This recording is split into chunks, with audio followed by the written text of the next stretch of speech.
Welcome to Show, Don't Tell, a podcast by Telscreen's team of Wes Harris and Kent Harris sharing their stories of being in the eye care industry in their unique, punny style with facilitator Christy. We're just starting this thing. Hi, fellas. How you doing? Good to see you again, Christy. So this podcast episode, last time we talked about origin stories, we just got our feet wet. We're getting this thing rolling, which is fantastic. I'm hoping that people are listening. I'm sure if they know where to go find us on your favorite listening channel, subscribe to the podcast so you'll know when they come out. And if you forget to do that, please follow us on Facebook because we will notify you when a new one's out. Or if all else fails, you can also find the podcast links on our website, which is www.telscreen.com, baby. Don't include the baby part. That won't work. So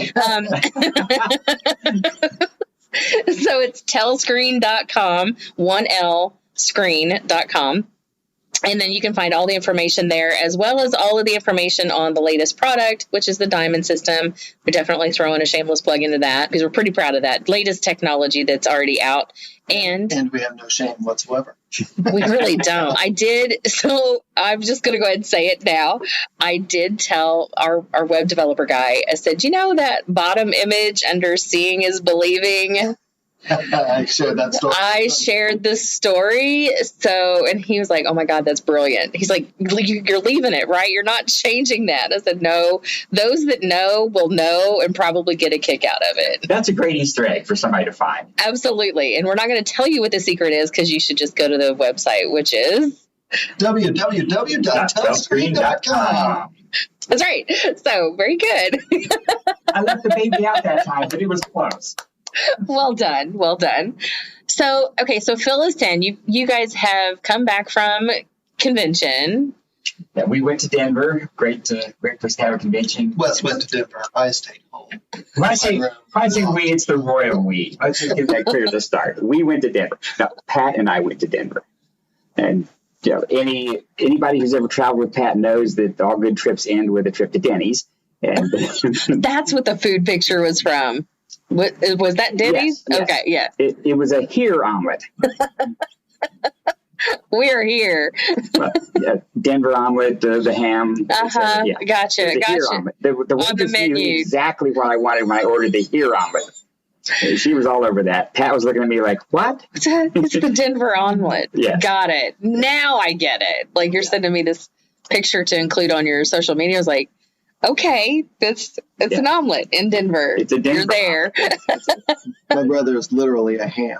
I just want you to know. Oh my God! Here we go. Start the count, y'all. Yeah, there were some things happening in Denver that we did not expect, like the 6 people that walk into Denny's, and guy number 6 is wearing a full leather mask with the buckles in the back and the leash for the dominatrix to hold. I'm not multi-purpose. Did not know about this. You saved this story just for this session, didn't you? I did save this story. I'm sitting in the Denny's facing the door. I see this group walk in. Pat's got his back to it. He has no idea what's coming. I see the waitress bringing them to the table, past us and to my left, Pat's right. I see, and I'm just trying hard to keep a straight face because, they're obviously, they can see me as they walk out. Sure. And then Pat looks like, it's like, what in the damn is that? I wouldn't even know what to tell him. What did you say? I had no words. I said, it takes all kinds. That's a good, I wouldn't even. How do you start explaining that to your dad? That is a whole other podcast episode of family-owned businesses. How do you explain things to the parent in the dynamic? Anyway, we had a good meal, and then we had an interesting meal. Sure. So how was the conference itself? Did you guys have a good turnout? We actually had a better turnout than we did in 2018, which was the last time this meeting was in Denver. Oh, fantastic. So I was a little surprised in a post-pandemic year. I guess maybe marketing works and people came to see us because they heard about our new Diamond system. Woohoo! Marketing works. www.telscreen.com. And follow us on Facebook. So you can teach engineers how to do marketing going to kill you. It might. So far, it seems to be working. Yeah. Repetition is key to anything. But I guess we had probably about a half dozen customers that came by and said hello, and a few of them were looking at next system or adding infrared biography to their system. So there's some good conversations with customers. And then some people who we hadn't seen before or we'd seen 10 or 15 years ago, and maybe they bought from somebody else because we're better engineers than we are salespeople. I don't know. But now coming around to look at, well, now I'd really like to get your stuff this time. So nice. I think we'll have some opportunities there to be the second system. And, that's really kind of part of the course. We strive to be either first or last, either the first system you buy or the last system you buy, or both. We don't want to be the one you But we don't want to be the one in the middle. Well, that's a good point. That's a good point. So how was the experience itself, though? I'm like, that's the first time you guys have been back out to an event That since was this whole thing. First large live show again. And basically temperature checks, and you get a bracelet that says you passed the temperature check.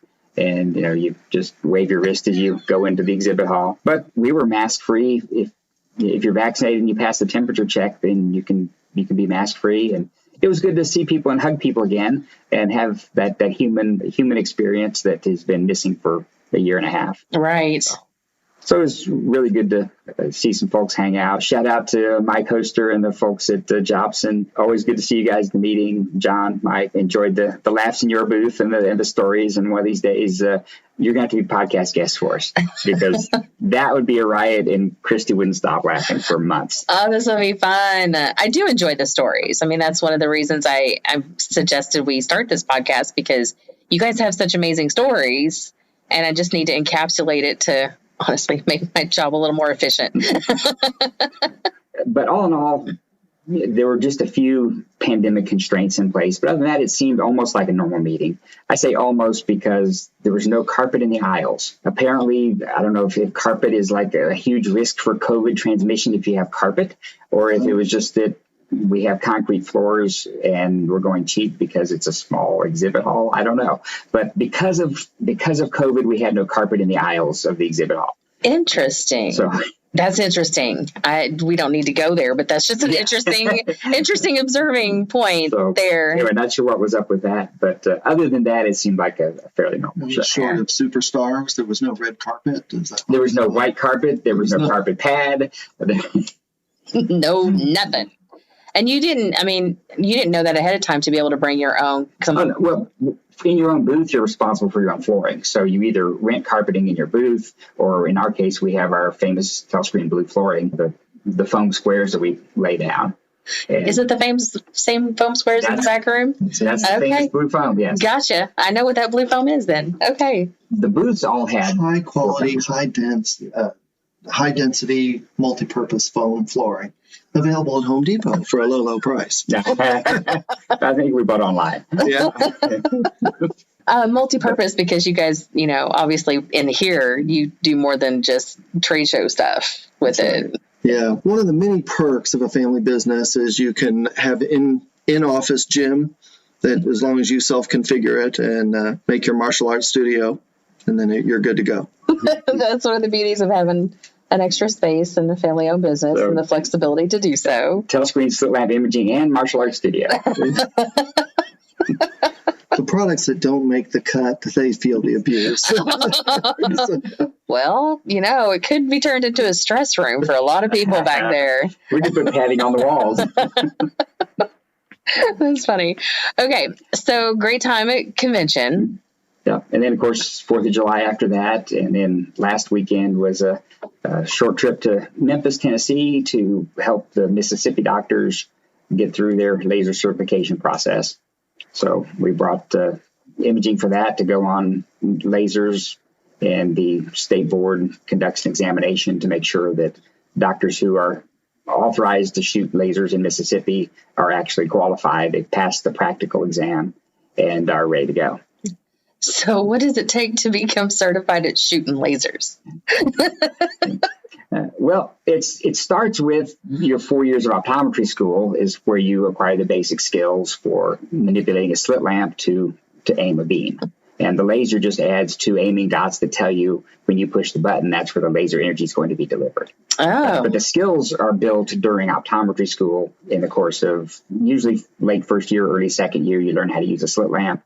And then in your clinical rotations, you fine tune the skills so that you can illuminate various structures. You can aim and hit various targets And you can with light. and you can apply handheld lenses to the eye for a gonioscopy lens so that you can aim sideways or look sideways in the periphery of the eye. Yeah, hit a mirror and Hit a mirror. get the angle. So yeah, they do bank shots with the lasers. So, See, that's how you have to explain it to me, because for those of you who are new to our podcast, I don't have this background. Like, my background is marketing and advertising and speaking. So laser privileges are really, you have permission to wiggle your thumb and tap a button because you already have the skills to aim at something.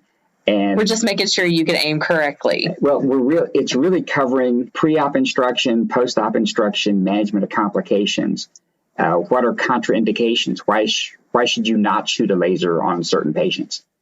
And that's the comprehensive knowledge that goes behind the right to shoot a laser, is knowing when to shoot and when not to shoot. So the written exam covers those cases. And again, most optometrists are doing co-management already. They're telling patients before their cataract surgery that posterior capsulopacification is a common side effect, really. Well, it's common. It's a complication, post-op complication or post-operative outcome, and there is treatment for that. It involves using a laser, cut open the posterior capsule, and open the curtains again. And so optometrists are already doing the pre-op counseling. This is a possibility. And then post-op management, if there's any inflammation as a result of delivering laser energy into the eye, then they know how to manage that and walk the patient through the recovery experience. So they already do the pre, they already do the post, and now it's just legislatively they need permission to tap their thumb on the switch and actually shoot the laser. Gotcha. And some of the education is, I thought this was very interesting. One of the courses that I went to at Indiana University, one of the things that they mentioned was, in part of the pre-op instructions, was condition the patient what to expect. So they would frequently put their hand up and fire the laser, because sometimes you'll hear a pop. And I didn't want the patient freaking out. Right. If they heard a pop, and it's just, it's ionizing some of the air. And so that's normal. Don't freak out. And, just that, some simple things like that to ensure that the patient doesn't, jerk or move, which is obviously very bad when you're trying to hit a specific spot. Yeah, which would also be a natural behavior if you're not warned ahead of time what's going to happen. And even if you are warned, then they follow it up with, I always have a technician with a hand on the person's head to hold the head in the lamp so that even if they do jerk, it'll keep them steady. So a lot of very practical advice on how to deliver this care, besides just the theory and the technical skill for it. And so the people management skill. Mm-hmm. Boy, that's needed pretty much everywhere. I'm gonna leave that right there. People management skills, that's a high level need in the world today, for sure. So tell me more about, because you guys do a lot of different things in the industry, and you've been in the industry forever, it seems like. So Southern College of Optometry was founded in 1932. We're relatively new to the game compared to them. We're not that old yet. Great clarification. We've been in it since the 90s. That's long enough. But and so for our listeners, if you haven't figured out by now, too, I speak more in generalities, and they love to make sure I'm very succinct and specific on things, which makes her a fun repartee, don't you think? I thought about it. I really did. You said repartee, and I don't think you just stop there. The party hat, the hats were coming out, the buzzers, the party and the repartee. Yeah. Oh my gosh. We party more than once. We need the background music. Never the same place twice. Kicked out of more places. People are going to be like, what is wrong with these people? My wife has a list. Okay, all seriousness. Okay, you guys have run the gamut of a lot of things. You have plenty of things that you've accomplished and done and innovated and created from scratch and all that kind of stuff. What is one of the latest things that you've adopted into your own business that you're like, oh, this is now a great idea. Let's make this a service. So a lot of it is our desire to have people keep the equipment running as long as it can. And our design goals are always about longevity. We want a computer that's got the horsepower, it's going to last a while, that won't be obsolete in 3 minutes or 3 years. And then the cameras and the optics don't typically wear out unless you're living on the coast somewhere and the salt's attacking the surfaces or attacking the coatings. Optics last essentially forever in terms of the lifetime of one practitioner. Your optics are going to be good for 40 years of practice, most likely. Cameras, so far, I'm going to guess 20, maybe even 30 years from a camera is possible. As long as you don't drop them on concrete, they tend to do pretty well. So the hard part of our imaging system in terms of keeping it running forever is that computer does get old. Windows XP is no longer a modern operating system. Yeah, no. Windows 7, by the way, for our many customers out there who are running Windows 7, you need to get to Windows 10 at least, please. I just got a notification on my own computer that Windows 11 is coming. And then there'll be the Windows 10 end of life date, and we will start this all over again. Yeah. We've been managing Windows transitions since 3.1. Windows NT was our first imaging system. Ooh, doggies. But yeah, we've been at it for a while. But making sure that the equipment rolls forward to the next generation of Windows, next generation of computer hardware, buses, interface cards. How do you connect a camera to a computer? That changes on a fairly regular basis. So managing that transition so that when you have an imaging system, it's going to last essentially forever. There'll be a path forward that you don't have to throw it away and start over. Right. And so Kent came up with a plan for, we're still trying to decide what to call it. It's not exactly an extended maintenance plan. It's not your typical insurance in case something goes wrong. It's more a plan for when obsolescence does happen, here's how you can get the latest and greatest without having to dig in your pocket for a big capital expense. Right. I like to look at it as the idea is to provide imaging forever and do it in a way that it doesn't cost you more than if you just bought equipment and ran it till it died, and do it in a way that's efficient for us, efficient for you, keeps the equipment running. I like to call it optimal. As an engineer, that's what we strive for. We strive to be optimal. So this maintenance plan was an effort to do that. It combines certain of the benefits of financing. So instead of having a big upfront payment to do the upgrade of a comprehensive computer platform upgrade, you can spread it out over 5 years. So there is a little bit of a financing component to it. In addition to that, if anything breaks during that 5 years, you don't have to wrangle with us to get a little part shipped out or remote tech support or, a cable went bad. Okay, we can get that out to you, and any of your parts are covered on that. And then finally, a lot of times in different practice settings, there's more overhead to spend money to get purchasing approval. Well, in a larger organization, that can lead to a lot of downtime. Something breaks on day one, you get a phone call day one. Yeah, let's say Friday afternoon at 5:30. Sure. And you call, and we'll still be here. Everybody else might not be, but you'll probably get me or my brother answering the phone, and we'll do a short diagnostic session, listen what the problem is, maybe do a remote session to find out, or if it's possible to do a remote session to find out, and then say, okay, it sounds like you need this. Or it sounds like your hardware is 9 years old and you really should have upgraded it a few years ago, but hey, looks like the time is now. Well, getting the approval to do that now is, well, here's the quote to do that. Okay, well, I got to run that up. I can't spend that. How do I get budget for that? Well, the maintenance plan also was trying to address that need. Have a budget you can plan on that you know will take care of the equipment, let it run forever. So at 5:30 on a Friday, we could actually box something up and ship it, go down to our local UPS before 9 o'clock and drop it off. Actually, before 11. If you go to the airport. So being very specific. Advantages of being a hub. But we could ship it on Friday evening, and if you want to pay for Saturday delivery, you could have it Saturday morning or Monday morning next day or Tuesday morning today. And you don't have to run this thing up the flagpole and get 4 people asking for clarification and more details and justification. And it's going to be 3 weeks to get 5 signatures to get approval to buy a replacement computer replacement part. Yeah, because I forget my impression of an eye doctor office practice is that it's small. Like you only have the 1 or 2 doctors, maybe kind of like my dentist's office, 1 or 2, and then you've got the support staff, and that's pretty much what it is. But how I'm hearing you guys, especially with a situation like that, now we're talking, there's a lot of people and a lot of red tape. It depends. So you still have your solo doctors, which could be operating with maybe as few as 2 staff members, and it's a 3-person office. Yeah, it could be the doctor, his wife, and their teenage son or daughter. Does happen. As the family-owned eye doctor. Right. And or a doctor and 3 staff. Yeah. You know, if you have a front desk person.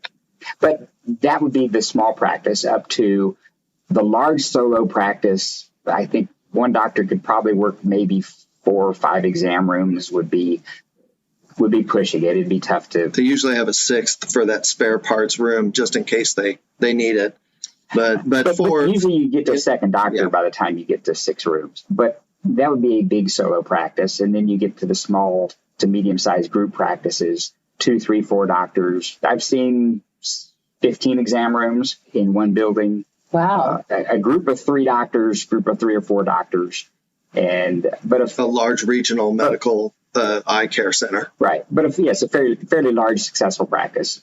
And then you get to the corporate side, in which we have Mark Lynn Family Stadium. Dr. Lynn is a big supporter of U of L athletics and saw that. community. And so he's got some VisionWorks stores. And those could have been at one point individual eye doctor practices that sold to him. Yeah. Okay. But built a network of stores that's now a good-sized regional network. And this is where we cue for editing. Yes, please. And so if they catch it on the podcast, then while we would just say we're at work while we're doing this podcast as well. So the team is working vigorously in the background. Sorry, I needed to get my hair cut. Singular. And then the next step up would be the private equity owned practices, in which someone at some point has acquired multiple practices and sold out to private equity. And private equity backers are looking at economies of scale. How big a region can we dominate?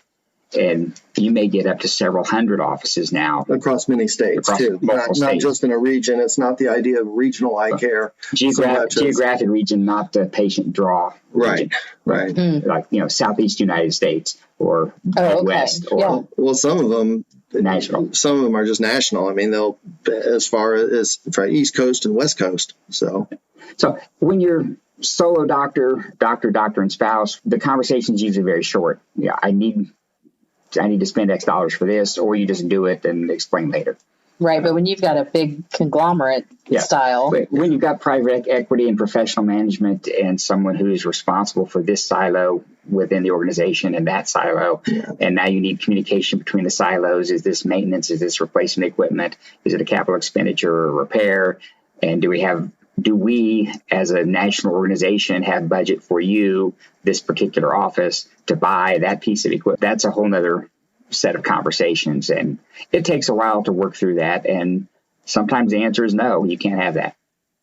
But with something like a maintenance plan, though, it gets them a lot closer to being able to take care of those things. Yeah. If it becomes part of your regular cash flow, and what you get for that is an imaging system that, yes, it produces some revenue. Nobody gets rich taking images, but it does pay for itself. So it should be, at the very least, it should be cost neutral. Dollars from imaging paying for the maintenance side. But the upside is your patients get to see what you see. They get to understand their medical conditions better. They have more incentive to follow the treatment plan, and then more incentive to show up for the follow-up visit.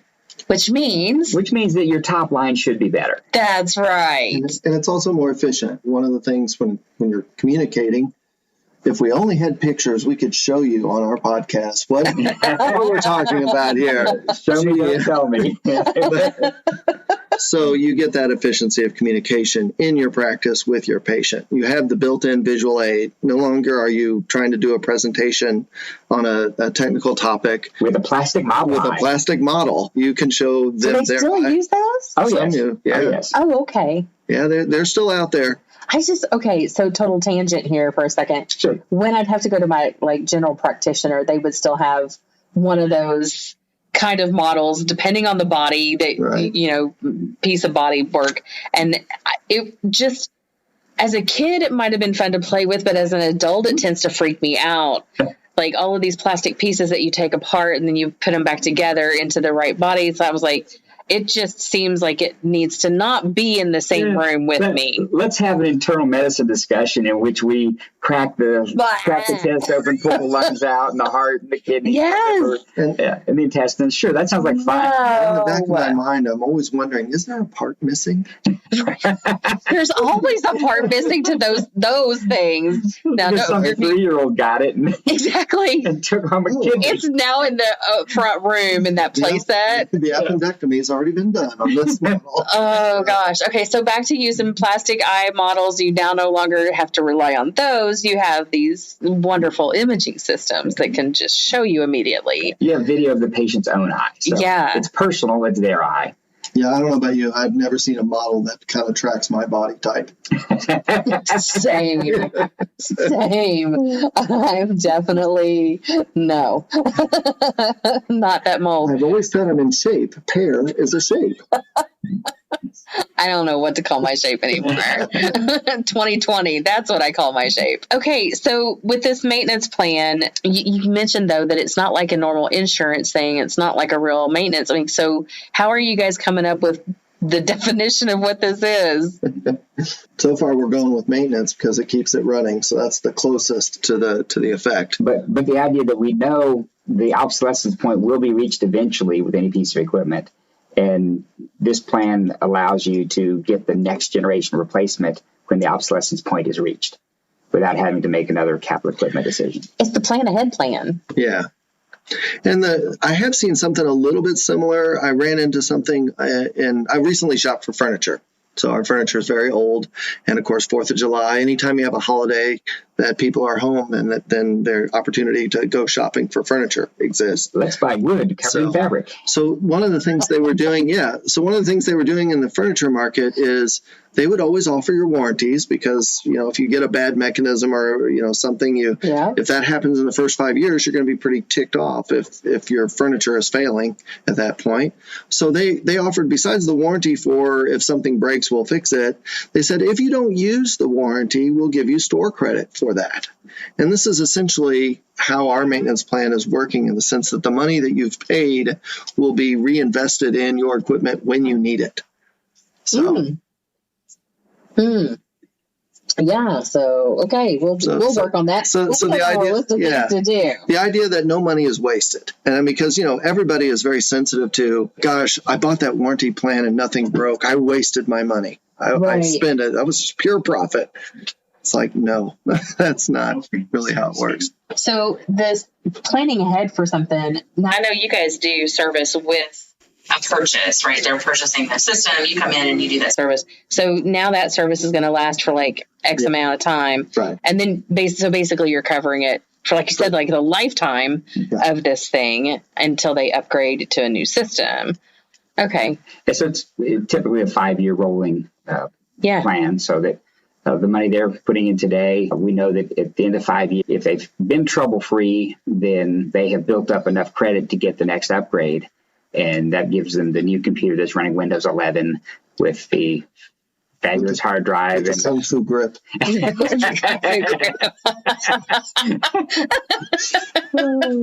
wait, there's more. Call back to Eddie Murphy. They're panicking out there. They're panicking.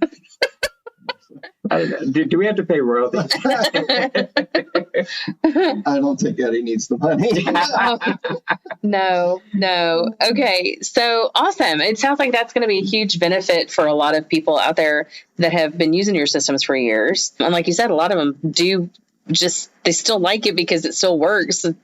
But at some point they might want to upgrade. But in the meantime, the other technical complication that it covers, and this is really another reason that I started thinking about the product, was when you buy one system, it's taking your one piece of equipment. Okay, that's pretty simple.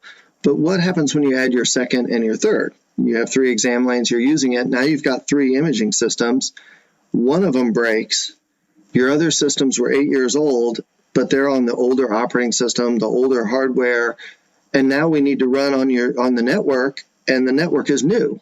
So now you've got technical incompatibility between the 2 systems that are still working, still fine, and the new system you need to replace. Well, this allows us to now, if you have the maintenance plan, we just take care of it. We'll do what needs to be done to have imaging in 3 rooms for you, and don't worry about it. It's not okay, now I've got to replace the hardware, and gosh, I had to replace that early because those hardware were still running.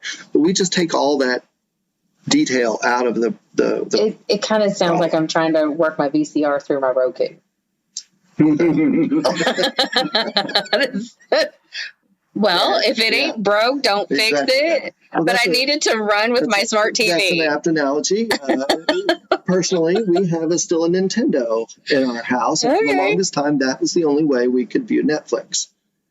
We finally upgraded our TV, but we still operated Netflix through the Nintendo. Well, finally, Nintendo said, hey, that Wii is too old, not supporting the Netflix app anymore, doesn't run on it. And we're like, oh no, how are we going to get Netflix? And like, oh, hey, look, it's in the TV menu. Okay, problem solved. But hey, we would otherwise have had to buy a new Nintendo or buy if only there were a maintenance plan for this. And thus a new idea was born. or find the Wi-Fi connect button on your TV and let it talk to your internet. Well, it was talking to the internet. Just wasn't listening. So many new things out there all the time. And I am starting to feel old myself, and I really am not old. Like, numbers wise, I'm not old. But the rate of change of technology makes me feel very old because every week it's something new. And I'm like, I can't keep up.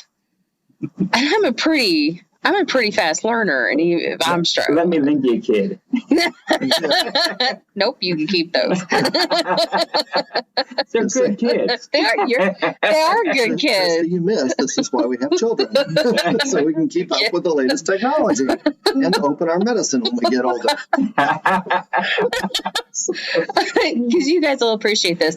So my mama will call me every so often, and she has had, and I don't know because I've not went to the doctor, her eye doctor, with her, but I know that she's had the shots in her eyes.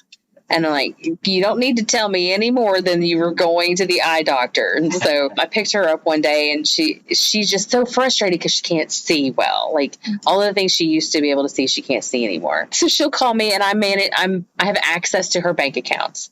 She has now gotten the hang of calling me, get on the computer and tell me how much money I have. Ooh, an automated teller machine. I am her automated teller machine. So, yeah. The true descriptive meaning of it. Automated. I call it happens. Tell her. Yes. She cracks me up every time about it. But she does like her eye doctor. It's in New Albany, and honestly, for the life of me, I don't know which one she goes to off the top of my head. It's on State Street in New Albany. I just had to pick her up. So awesome. So we talked about all of that. Okay, you made a point, either one or both of you have made a point about, now, because I'm real big on helping businesses get better, right? How to make more money, how to be more efficient, all that kind of stuff in the back end. You made a point of these things do pay for themselves. How does that work? Like, do people know how to make money off of these things? Generally speaking, yes. Specifically speaking, not always. The medicine, this is a procedure. A special test. Yeah. So it's under the special testing category. Okay. So it's its own procedure. It has its own common procedural, CPT code 92285. And each insurance company and Medicare has rules for when you can bill this and how much they will pay. And then rules for if you're doing multiple procedures on the same day, then the technical components, you get to pay half, and Oh, those and the kind of professional rules. component, you get paid full. And Yeah, there are people that there are now entire certifications and courses to learn how to code in a medical procedure or a medical exam or a set of medical services, and it gets pretty complicated because they track down every single detail. Like, you don't get paid the same if you take a picture at the same time you took another picture, at the same time you did this exam and you did this procedure, and you did all these things at once. So you've got to use all this special so they're modifiers that get attached to your code. to say, to Wow. describe exactly what you did and how much we will pay, because it all comes down to, we don't want to pay you. And eye doctors will tell you how fun that is to say, Sure. some eye doctors have even got to the point they said, forget it, I'm tired of insurance, I just do cash. And I just say flat fee, cash. And then, some people still do very well that way because they decided that the expense of trying to bill insurance And then chase your money. and chase your money Yeah. and get that versus the people that, well, I don't have the money, insurance has to pay for it. And that's their trade-off. Someone who relies on insurance to cover all of their medical bills, then you're not going to the cash doctor. Right. But the cash doctor may be able to give you the best service and the best, or the best care, or they may be able to do it more efficiently for them. It may be the same care and the same service, but they can do it without the overhead. Right. And so it's a So the medical coding and billing side is its own little sub-industry. And there are companies that will do medical billing for your office, and they'll take X percent, 6%, 7% of actual collected dollars, not the billed dollars, because how much you bill for is usually fiction. Right. how much shows up in the bank account? That's the nonfiction part. Yeah, that's different from the forecast. Yes. Right. So for our system, it's very simple. The value is you've got clear documentation of a condition. So the first thing you need is it's got to be something that's a condition, something unusual, something abnormal, something that is not typical. You don't get paid for taking pictures of normal. Right. Now, there's some value to having a picture of normal for a particular patient. That's the baseline. And from a baseline photo, you can now detect change. But you they don't get paid for a that. normal baseline. They'll pay for baseline of the first presentation of a disease condition, Okay. but they won't pay for baseline of, I saw this patient, everything's normal, and I'd like you to pay me for this photo. They don't get paid for that. Gotcha. And the second thing is, okay, now you have documentation. The question is this a condition that can change? Is there any part of this that can change? If this is something that is just, oh, look, you have something weird going on here, and that's never going to change, that's just your genetics grew this way, but you don't get paid for that because there's nothing a medical practitioner is going to do for a condition that can't change. If you have a condition and it can't change, well, what's the medical value of you just showing me a picture of that? It's pretty much the same value of it's normal and there's nothing unusual here. Yeah, this is normal for you, and it's not going to change. So Yeah. no insurance company is going to pay you for that photo.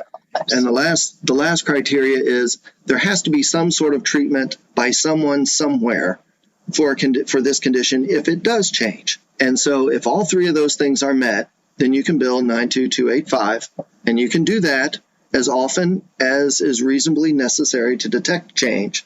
So if there's something where you expect it to change, if it's going to change, you expect it would happen every year, then you take it once a year. If it's something that's every week or every month, and you're going to follow it, then every week, every month. Yeah, or track the effectiveness of therapy.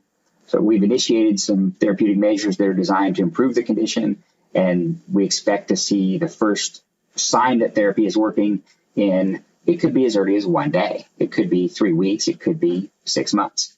Whatever that interval is in the doctor's medical opinion, in their informed medical opinion, Sure. then that's when it's reasonable to take another photo.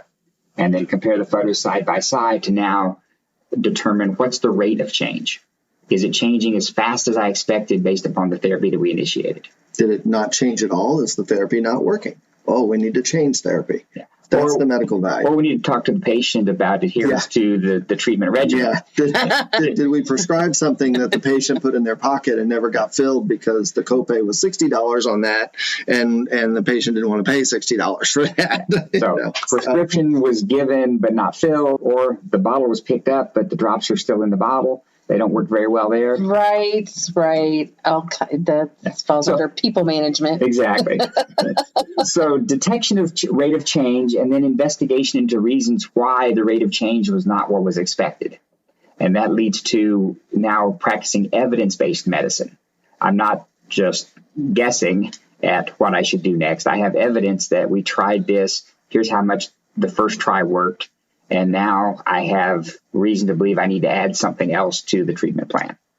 So that keeps doctors from over-prescribing at the start or under-prescribing and hoping for the best.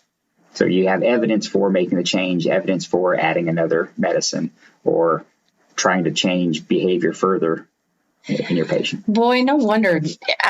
And there is not a doctor I'm aware of who got in it to have to manage the bookkeeping. Right. This It's all stuff no they do wonder. after the fact. Yeah, most doctors do not want to be accountants. That's why they're doctors. That's exactly why. But it sounds like it gets complicated, and that's why they need to find a good support staff that knows how to do all those details. A good billing person Yeah. is worth their weight in cold pressed Latin. Tantalum. I don't know. For all I'm you Star sorry. Trek fans out there, That's right. our salute goes out to the Ferengi Federation. Honestly, it's been feeling a little like Ferenginar around here with all the rain. So for those Trekkies out there, like, yeah, we know our stuff. You got some lobes. Okay. How many are we up to now? We went from left field. We're going over to right field now. Eventually, we'll end up in center field. Sorry to our sound editor.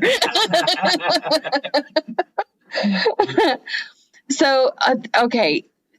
And let me just say, as we start to wrap up this particular episode, I am always impressed when I sit and have a conversation with you guys about your depth of knowledge of not just your equipment and how it fits into a practice, but in the entire practice and the industries that surround each segment of the practice. And a lot of that goes back to Pat, our father, Oh, definitely. because his nature won't let him not understand something. He needs to know how everything fits together. What's the grandmaster scaffolding upon which everything hangs? And is it in the right place or not? How do these parts interact? So having equipment to do a procedure, and I don't know how you get billed for this procedure, we couldn't stop there. Right. Well, no, because now you got to go to the root of all of these things. Well, and it comes down to an interesting principle, really. In engineering, the best solutions are the ones that are the most practical. And the only way you can arrive at what is a practical solution is if you've lived the problem, or if you've been immersed in the problem, or understood the problem, experienced it personally. Those are the things where the engineer gets in and says, oh, I need this invention, and boom, it happens. And it perfectly handles the application and takes care of the problems because they experienced those problems. They know exactly what they needed to do. Mm. And some of the worst solutions come from engineers who've not even lived in the same country as the problem. And they get specifications thrown over the internet to them, and they write code that matches the specifications, but they totally miss the personal understanding of the experience around which they were writing software or creating a product. Right, the actual user experience. And even if they know what it was supposed to be used for, it may be different in their country. But that may not be how maybe you go to the doctor and you're expected to wait for 4 hours because that's what happens. Or maybe you go in and they meet you and they say hello, and then they give you the prescription and buy. Their experience it could be totally different. And if you don't understand the application, your solution isn't going to be very good. Mm-hmm. Absolutely. I think we could say that with a bunch of things about life in general. Absolutely. Okay. Well, any last words for our episode today? Yeah. I think I will leave the last words to Kent today. What do you want on your tombstone? It's the last word. Damn. Okay. With Way to that, kill the show. way to kill the show. Okay, with that, we're out. Thanks, everybody. Remember to follow us on Facebook and subscribe to all of the channels that you are listening to currently. And if you need to find what those are and you need a great place to go to our website, which is www.telscreen.com. Baby. Bye, everybody. We hope you learned something new and laughed more than a little on this episode of Show Don't Tell. Let us know how well you enjoyed the show by leaving us a great review, and remember to subscribe to get notified of new episodes. Can't wait for a new episode to learn more about Telscreen? Give the guys a call at 502-515-1806 or visit our website at telscreen.com. That's TELSCREEN.com.